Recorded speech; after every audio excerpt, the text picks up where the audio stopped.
Okay, chapter 19. The two angels came to Sodom in the evening, and Lot was sitting in the gate of Sodom. When Lot saw them, he rose to meet them and bowed himself with his face to the earth, and said, "My lords, please turn aside to your servant's house and spend the night and wash your feet. Then you may rise up early and go on your way." They said, "No, we will spend the night in the town square." But he pressed them strongly. So they turned aside to him and entered his house. And he made them a feast and baked unleavened bread, and they ate. But before they lay down, the men of the city, the men of Sodom, both young and old, all the people to the last man, surrounded the house. And they called to Lot, "Where are the men who came to you tonight? Bring them out to us that we may know them." Lot went out to the men at the entrance, shut the door after him, and said, "I beg you, my brothers, do not act so wickedly.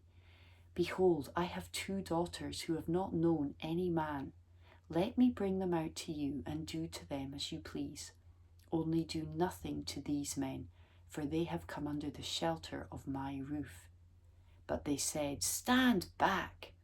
And they said, "This fellow came to sojourn, and he has become the judge. Now we will deal worse with you than with them." Then they pressed hard against the man Lot and drew near to break the door down. But the men reached out their hands and brought Lot into the house with them and shut the door.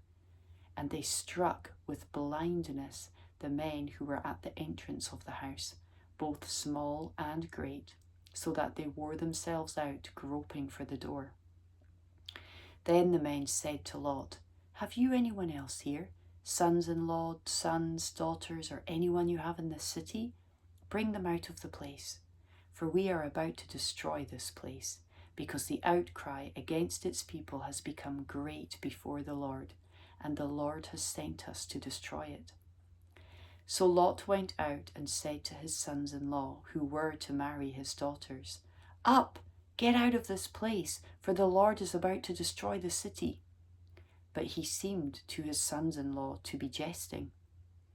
As morning dawned, the angels urged Lot, saying, "Up, take your wife and your 2 daughters who are here, lest you be swept away in the punishment of the city." But he lingered. So the men seized him and his wife and his 2 daughters by the hand, the Lord being merciful to him, and they brought him out and set him outside the city. And as they brought them out, one said, "Escape for your life. Do not look back or stop anywhere in the valley. Escape to the hills, lest you be swept away." And Lot said to them, "Oh no, my lords. Behold, your servant has found favor in your sight, and you have shown me great kindness in saving my life. But I cannot escape to the hills, lest the disaster overtake me and I die. Behold, this city is near enough to flee to, and it is a little one. Let me escape there. Is it not a little one? And my life will be saved."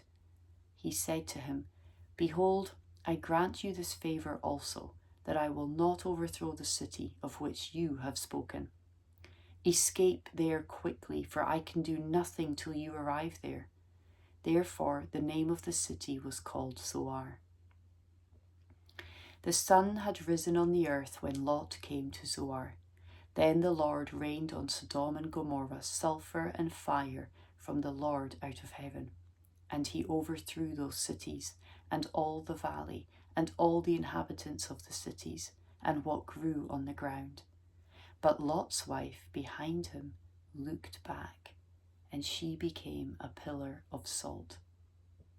And Abraham went early in the morning to the place where he had stood before the Lord, and he looked down toward Sodom and Gomorrah, and toward all the land of the valley, and he looked, and behold, the smoke of the land went up like the smoke of a furnace.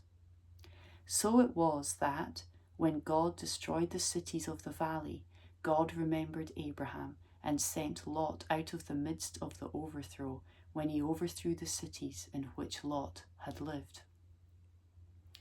Now Lot went up out of Zoar and lived in the hills with his 2 daughters, for he was afraid to live in Zoar. So he lived in a cave with his 2 daughters.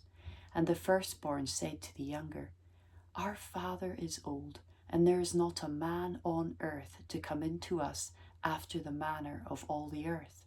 Come, let us make our father drink wine, and we will lie with him, that we may preserve offspring from our father.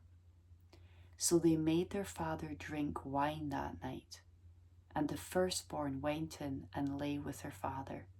He did not know when she lay down or when she arose. The next day the firstborn said to the younger, Behold, I lay last night with my father. Let us make him drink wine tonight also. Then you go in and lie with him, that we may preserve offspring from our father. So they made their father drink wine that night also, and the younger arose and lay with him, and he did not know when she lay down or when she arose. Thus both the daughters of Lot became pregnant by their father. The firstborn bore a son and called his name Moab. He is the father of the Moabites to this day. The younger also bore a son and called his name Ben-Ammi. He is the father of the Ammonites to this day.